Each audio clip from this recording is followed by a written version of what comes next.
Hey everybody, and welcome to World of Tanks with Techno. Today I'm going to do a couple game replays of the T32. T32, of course, is the American Tier 8 Heavy. Let's go! In general, the T32 is a very well-armored tank with somewhat poor penetration on its top gun, but overall it's still good enough to get the job done. We are on Belogorsk here, and it is standard battle. And I'm just going to forward here as I get across over to the other side. In a T32, you always want to try to play to its strengths. It's got an extremely well-armored turret and a somewhat mediocre armored hull. You have absolutely no side or rear armor to speak of. You also have actually very good gun depression, which lets you work hills and ridges and things like that. And also working those ridge lines like that allows you to only expose your turret, which also helps keep you alive and bounce a lot of shells. And so that's what I'm going to try to do and showcase with these two videos, just how well a T32 can do if you can keep it hold down, and how poorly it can do if you don't. Alright, so as we come over the hill here, I'm going to just kind of crest and try to see if there's anybody up here waiting for me. There is one. It looks to be the E25, which is the Tier 7 Premium German tank destroyer. One thing about the E25 that makes this fight pretty straightforward for me is the fact that it's got really bad pin. So I know as long as I can keep in a hold down position, he's not going to have any luck. Go ahead and take him out of the game. And I'm just going to use this hill for cover as I try to take a few shots at the Indian Panzer here. He disappears right as I fire that one. It felt like it probably went in, but I'm not sure on that. Alright, so it doesn't appear like there's anybody over there to my right, but at least there is one person here paying attention. The T-29 bounces a shell off my turret there, and I go ahead and press the advantage. What I want to do here is basically track him in that awkward position and try to keep hull down on that rise. However, the T-29 seems like a pretty good player, and I hesitate there briefly, allowing him to get a shot in through my tracks. Just a mistake on my part. Not really sure what the Panzer IV was hoping to accomplish there, but, you know, at least he got the gun pointed at him instead of me. Alright, as I come around the corner here, I want to take these guys out as quickly as possible, and so of course RNG decides to give me a 4-point lower damage roll than what I needed. However, I do get to angle my armor there and bounce his shell, so you know, that's something. Alright, so I'm coming up behind this T-32, and yeah, RD scores a huge hit. The Tier 8 artillery manages to score a penetrating hit on my engine deck. Not only does it do full damage, which was about 800 to 900 damage, it also sets me on fire. I do get it put out, but I still burn for about 300 extra damage there. I managed to track that enemy T-32 just then at a strange angle. Because the back hull is so much longer than the front hull compared to where the turret is located, the T-32's gun depression is much lower to the rear, so the goal there was to track him backwards like that and then basically set below his gun line so he couldn't get his gun down to my hull, which ended up working just like that. So that at least went well. However, we are at dangerously low health.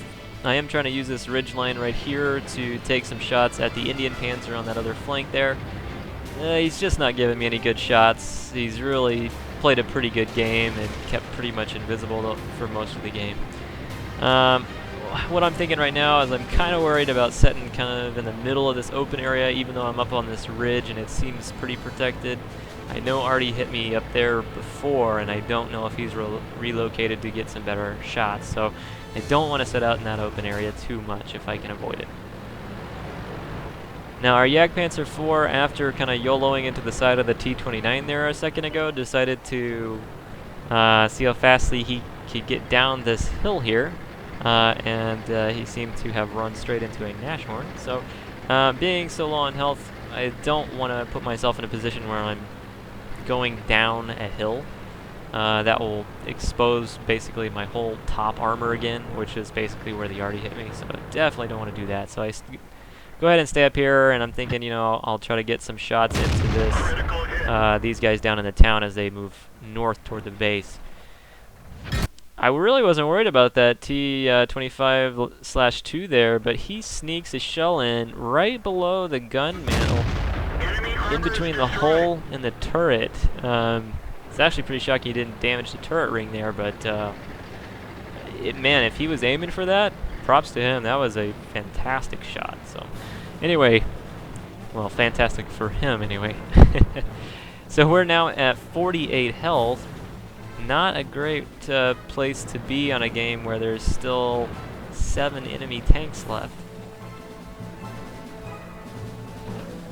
And as you can see here, I'm playing pretty cautiously. What I want to do is I want to try to let the IS over there get some spots on. And yeah, I really wanted to kill this guy. Anytime he shows up, if you watch the replay, I seem to stop thinking and just drive out into the middle of wherever I am to try to get shots on that guy. The M4043 takes him out, and then I put a round in to the Tiger to take him out. Yeah, but I really exposed myself way too much on that side there. If you can see, I basically, it was anybody that shot at me should have pinned. My lower glacis was exposed, and my turret was turned sideways. So yeah, you know, it just was a bad move on my part, and if I could have stayed in the game, we may have won it, but that was not the case. So we did go ahead and lose that one, but still we did probably about 3,500 damage, and not a bad game. Alright, now for the second clip here, we've got me and my T32 again, but this time I'm joined by my platoon mate Libas there in the IS-3. This map is Arctic region, and it is standard battle mode. Generally, this map breaks down into kind of 2 main fights. You have the northern fight, which is generally more medium tanks and tank destroyers. And then you have the south, which usually turns into a big heavy tank brawl. Being a heavy tank, I really do want to go down to the south, especially since I'm a nice heavy armored tank and there's some undulations that I can kind of hold down in. So instinctively, I want to go south. Now you can see me keep looking north, because I really want to make sure that somebody's going north, because north at this point looks pretty light, but I do go ahead and make the decision to head south, which in hindsight ends up being the right decision, but looking back at this replay, man, I hate that we only have 3 tanks on the north. So just again, it's important to watch the minimap. In this situation, it didn't end up costing the game, but it very well could have if things had gone just a little different. So anyway, so what I'm doing here is I'm just going to move down to this corner. What I want to do is get behind some of these hill sides or mountain sides here, kind of where that AMX 12T is right now. Libas kind of goes down into a little bit of a hold down position there, and so I'm just going to move up beside him and try to hide as much of my hull as I can. This Pershing is in a actually really good location. He's only exposing his turret right now, which, you know, the turret of a Pershing isn't especially armored, but he's really only giving us his mantle. So, you know, bouncing off the gun mantle of really any tank is pretty likely, considering it basically doubles the effective armor.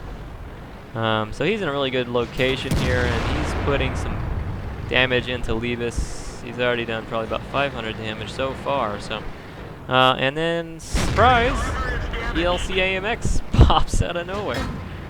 Really not sure what he was going to do there, but we go ahead and put a round in him to persuade him to not try that again. It's about at this point that I get tired of the Pershing. He really needs to go away. So I go ahead and do load up a few gold rounds here. I only bring 8 with me with this tank in case I get into some tier 10 games generally, but this guy was being annoying enough that he apparently persuaded me to load up some gold, which had the desired effect. We've got him down to 53 health. Should be one more round into him, and he should be done, which will allow us to push the corner here. Check that ELC Pershing rolls out again. I bounce him, but he bounces me. So at this point, if you'll look at the minimap, we seem to have lost a lot of tanks, or they have repositioned. So at this point, that's about 5 enemy tanks, well 4 now, well 3 now, versus me and Liebes.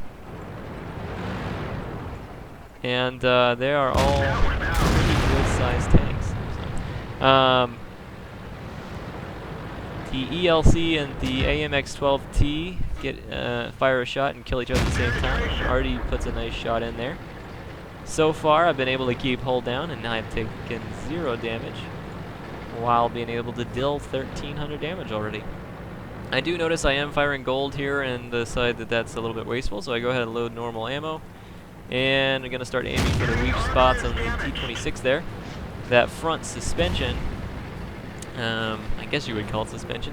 It's basically something to help hold the gun up. Is a good weak spot. That T25AT, go ahead and remove him. He realized just a little too late that he had moved too far forward. Kind of derp into the T34 there, chasing down this Super Pershing. So I do take a shot there, but I do bounce the T26 at least. And I'm going to go ahead and move down in the low area here. What I want to do is get below the T34's gun line. And it looks nice. Yeah. Fire straight into the gun barrel of that burnt out hull of that enemy tank that had blown up. So if you were wondering if you could fire into the hull of a destroyed tank, or if you were wondering if you could fire into the barrel even of a destroyed tank, yes you can.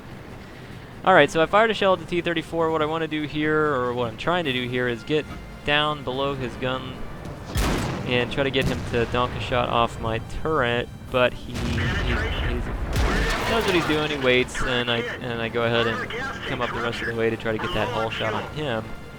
I get that put in, and also take a shot from artillery there, but Liebes follows up and takes a nice shot into the T-34 to remove him from the game. So yeah, looking back, you can see a bunch of wrecks. So we really did hold the line there and put some damage in there for those enemy tanks. If you'll notice up north, basically us putting that much pressure in the south and really holding that line allowed that whole north flank to really push on through. So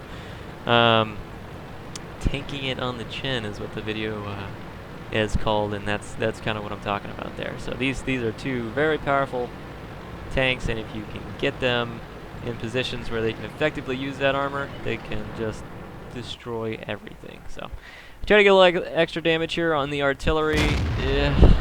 Just a second too late there, and yeah, not even gonna be close. Yeah.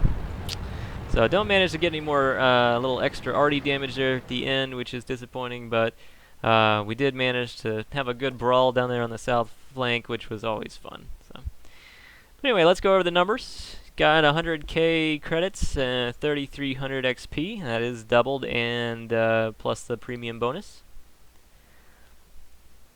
Damage-wise, do end up doing the top amount of damage on our team, 2354. Which sets us at a base XP of 1110, which is not bad. So looking at the details here, we filed 17 rounds, 13 hits, 9 pins. We did receive 7 hits, only 3 of those went through the armor, and that's a potential damage of 3,000. Liebes also had a good game, 11 shots, 7 direct hits, 5 pins, and he took 10 rounds and bounced 4 for potential damage of 3,800. All in all, it's a really fun battle, and I hope you guys have enjoyed it. Feel free to like the video and leave me some comments. Thanks for stopping by my channel.